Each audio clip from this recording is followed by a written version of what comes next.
everybody, LeRoy Green here, and I'm super excited to bring you the Joseph Koch comic book warehouse. We're right here in the heart of Brooklyn, Sunset Park, literally a few blocks away from my old middle school. Shout out to Sunset Park Prep. Love you guys. And we're right here. I know it's super inconspicuous. It looks like an old Brooklyn warehouse in the middle of nowhere, but I promise you, Watchmen, there's so much cool comic book stuff going on here, and we're gonna dive right back into there, and I'm so excited. Let's go do it, guys.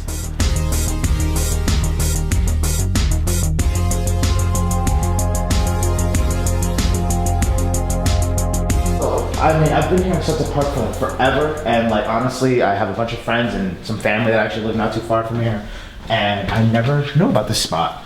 And going through it right now, it still feels like a silly, crazy warehouse, and I low-key feel like I don't really belong here. But we'll check it out. We'll check it out. Well, I see Captain America over here, so that tells me we're in the right place. Yeah? Yeah. Yeah? Yeah. Okay, cool. Okay, let's see. Don't move it, by the way. Oh. Hey. Sorry. All right. Well, that was not the door, but let's keep it going. All right, legit, this is like a warehouse out of some type of freaky movie. Oh, this is cool.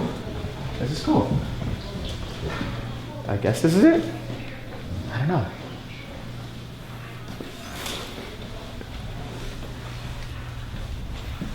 I see comic book stuff. Oh, well, the first thing would be you have to remember what neighborhood you're in. Okay, this is Sunset Park. In 1955, you can see all the big buildings and all that. This was probably the biggest import, export, manufacturing, distribution center on the planet. So this was the biggest, and there are deep water piers here. If you came here within the last 5 years, there would have actually been piers still. I mean, completely wrecked, but they would still be there.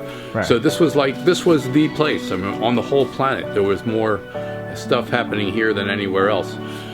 In 5 years, this is 70 years later, therefore from 1955, this will probably be the biggest shopping center on the planet. So we go from distribution, manufacturing, and all import, export to pure consumption. So I'm not sure what this tells us about our culture, but capitalism in a nutshell. So, okay, what we've got here is trying to do something with all the stuff in the world. The world is full of stuff. Yeah, you definitely got a lot of knickknacks and cool old stuff. Is he still being nasty? Mm-hmm. Yes? Yeah. Oh, look at that, it's a kitty. Yes. Okay, this is, we just took all, there was a lot of shelving here. This place was wall-to-wall shelving. We're trying now to open it up a little bit so that we can have people hang out a little bit. Notice our new couch. Ah, I did notice it. It looks comfy. This is sort of one, there's several mazes in the warehouse. This is a $1 aisle. Everything in this aisle is $1. Ooh, Marvel? This is... Oh, so this is $1, you know, posters are $1, all the comics. These are all Marvel comics here. Speaking my language, man, I love Marvel.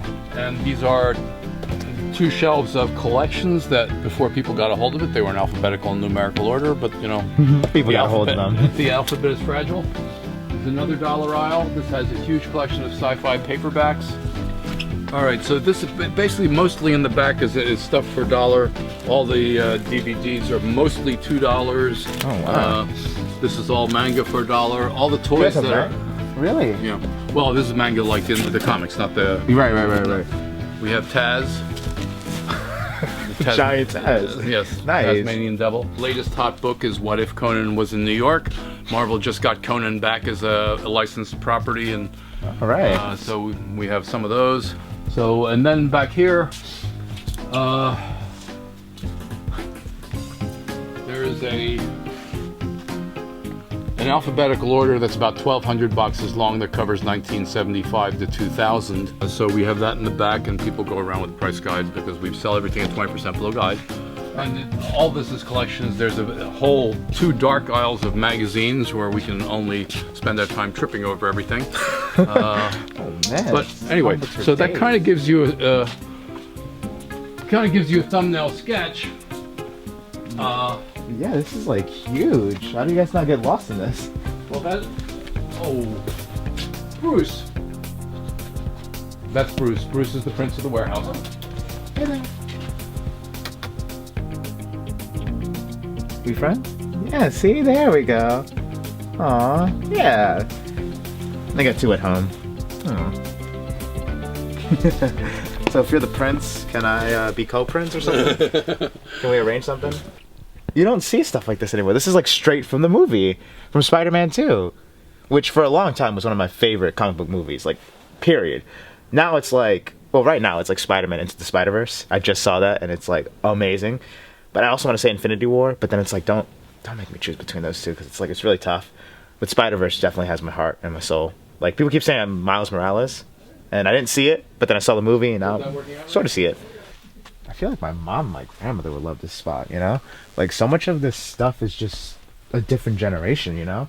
Like, you can just tell from the way things look, the way things are, just the smell of it. I don't know. I mean, obviously, guys can't really smell it, but it's got this old 90s, 80s smell. I don't know what the 80s smell like, but I know oh, this is so cool. This is a portfolio of the Hulk? What is this? This is cool. Oh, this is sick. I think this is based off of that really bad live action show. People remember that? It had the really cool intro that Family Guy recently spoofed. It was really funny. I like the little things that you put in those little like cassette music players, because that's actually before my time. Yeah, 8 tracks or something for me. Yeah. This is because now this is just legitimately before my time, and I legitimately don't know how to work this, what to do with this. I've heard of it. I know it's a joke. I want to make a wrestling joke here about like, hey, here are my tapes, you know? Archies. Right, I was just talking about this. I always wanted to get into Archies, and I'm going to try my best to do this without sounding too negative. There's so many people that keep trying to talk to me about Archie and Riverdale and all this, and they're pretending that, oh yeah, Riverdale, like, I love Archie, that's so cool, man. And I'm just like, that's not the comics. Like, I don't read, I'm not gonna sit here and pretend that I've read all the comics, or I'm very aware of what the comics are, but I'm just like, from what I understand about Archie, that's not what it is on Riverdale. You know, I love The Sweet Life of Zack and Cody, but which one is he? Cole Sprouse? Dylan Sprouse? Whichever one he is, he does not play a very good Jughead. Jughead is not this, like, this is Jughead. Like, this is literally Jughead. He likes to eat hamburgers, and he's just very aloof and kind of ditzy. He is not some boy toy wannabe, like, who is for some reason not into anybody or something. I don't know. Where are we now? Ooh, these look like some more contemporary things. Star Wars. Nice. The Essential Guide to Characters. Oh man, this is old. Like, this is probably before the prequels old, right? I think so, yeah. Yes, it is. This is definitely before the prequels. Yeah, this is from like a different time. I love this. Like, because I've only experienced Star Wars with the prequels being a part of that universe. You know what I mean? Mm. Like, I was born in '96. The first prequel came out in '99, I believe, Phantom Menace. Then 2002 was the Clone Wars. 2005 was Revenge of the Sith. Or yeah. Anyway, it was the one where Anakin turned bad. And you know, I just always knew it in conjunction with, you know, the prequels, which are, for the most part, pretty bad. Yeah, definitely Ultimate Universe. That's definitely... I was just talking about Star Wars.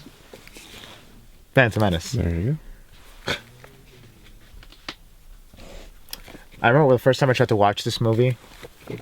I think I was like 11. The first time I tried to sit down and watch the whole thing.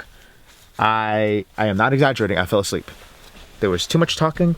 I was so bored. And I was not a fan. Was not a fan at all. Oh, what's this? Oh, this looks like a manga. This is like a legit manga. This is like straight from... This is cool. See, there's this other spot that I go to all the time in the city. I'm not gonna show that part. And they have like manga straight from Japan, and they're just like legitimately printed the way they are in Japan, and they're very tiny. They're made to be like smaller books, because books over there are kind of like little things that you keep in your pocket, pass the time, yada yada. But like, just everything, just the bright colors, the characters, everything. Oh man, I just love... I want to go to Japan. That's cool. Just navigating is hard enough. Oh man.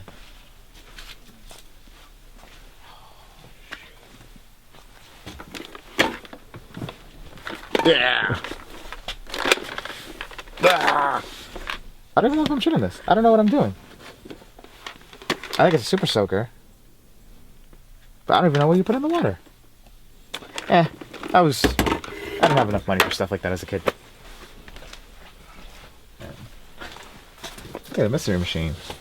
With cookies. There's cookies in here. Probably shouldn't be planning to eat them, right? Collectibles. Yeah, but I just worry. Like, if you open it and there's cookies in there, it just probably will disintegrate, right? Oh, this one's opened. Oh, and there's actually cookies in there.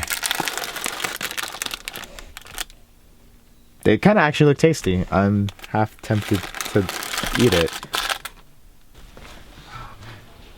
Oh, we're back here. And it's funny, there's just like one side of it. Oh my gosh, that is just one side of it. This place is huge. Like, legit.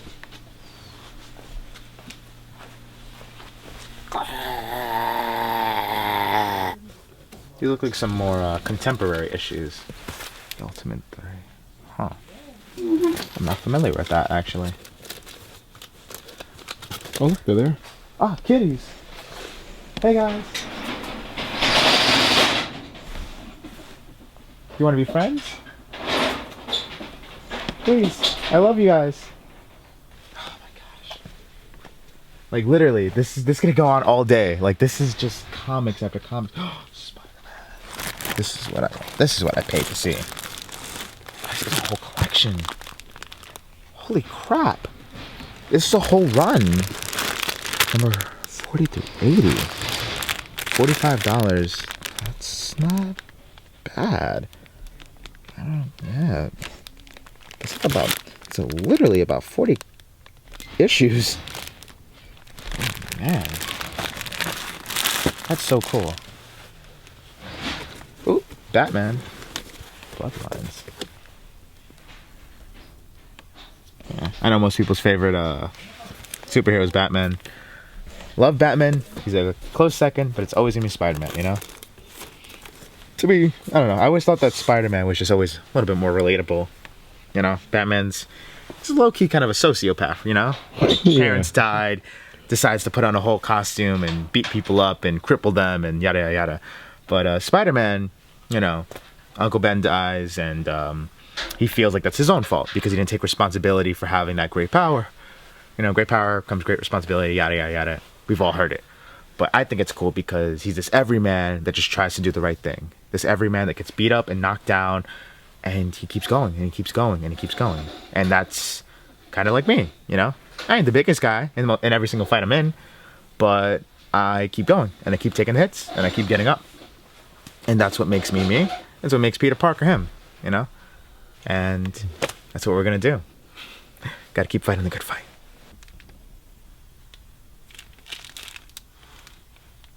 Is this the Superman that's a communist? I think it's the Superman that's a communist. I don't know. I remember there was this one comic book, and by all means, feel free to correct me if I'm wrong. People are gonna slide in my DMs and inbox me and send hate mail. But yeah, let me actually show it. I'm pretty sure this is the Superman that was like he's a communist, Red Sun type of thing. Oh no, wait, no, not the communist. Sorry. Hong Kong. He's an Asian Superman.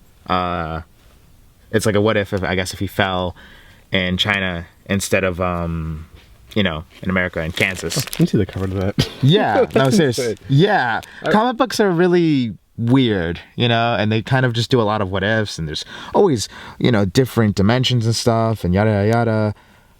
I mean, I'm not sure. I think he is still I don't know. It's just really weird. Like I'm not familiar with the comic concept, mostly because it's completely ridiculous. You know, it's just like, okay, Superman, this all-American, you know, hero that is almost boringly vanilla and good and all that, and then you flip it on its head and you make him a communist, and it's just like, okay, you're changing him up for shock value.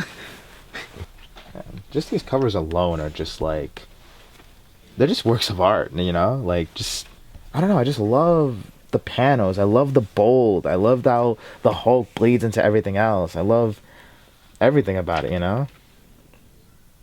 It's just fun. It's just fun, you know? That's why I read comics for fun, you know? Sometimes I don't want things to take itself too seriously. And like, look, see, this is from 1972.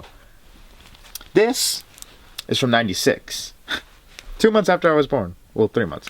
I was born in August. But yeah, and like it's completely different because in the 90s that's when it became popular for things to be edgy and cool. And you see all the machine guns and the bullets, the veins, the Hulk is super huge. Like look at him in this one. He's huge, but he's not veiny. He doesn't have like a 16 quadruple pack. I'm a little jealous. And like he's not like look at even the boldness of the Hulk. Like it just looks like bricks and cement almost, like just melded together. And just his design and his face, it's a lot more edgy. It's a lot more rough, you know? Hi there. Yeah. It's me, Lou. Your friend? No. This way. No. Obey me. So we just finished up our tour at the comic book warehouse, and honestly, I just had such a good time. I'm legitimately intimidated. I was so overwhelmed. You usually go to Midtown Comics or Barnes & Noble's, and you pretty much see everything the first time you're there. One walkthrough, you've seen all the comics, but there's just so much there. I legitimately have to come back. I have to bring all my friends, and you guys should too. Right here in the heart of Sunset Park, right here on 41st Street, between 2nd and 3rd Avenue, I believe, and it's a little warehouse. I understand. You're not gonna see it. You're probably gonna wonder, is this the right spot? But trust me, once you walk through the doors, once you see the comic book stuff, just follow the signs, you follow the dope little posters there, Elvis over there, and you'll guide your way, and you'll find your way, man, and you won't regret it. See you guys. And I tried to jump into The Walking Dead. I think I got 3 episodes in, and I just fell off. It just didn't catch my interest. I don't know, zombies don't always catch me. I don't know. Maybe that's why me and Bones aren't friends.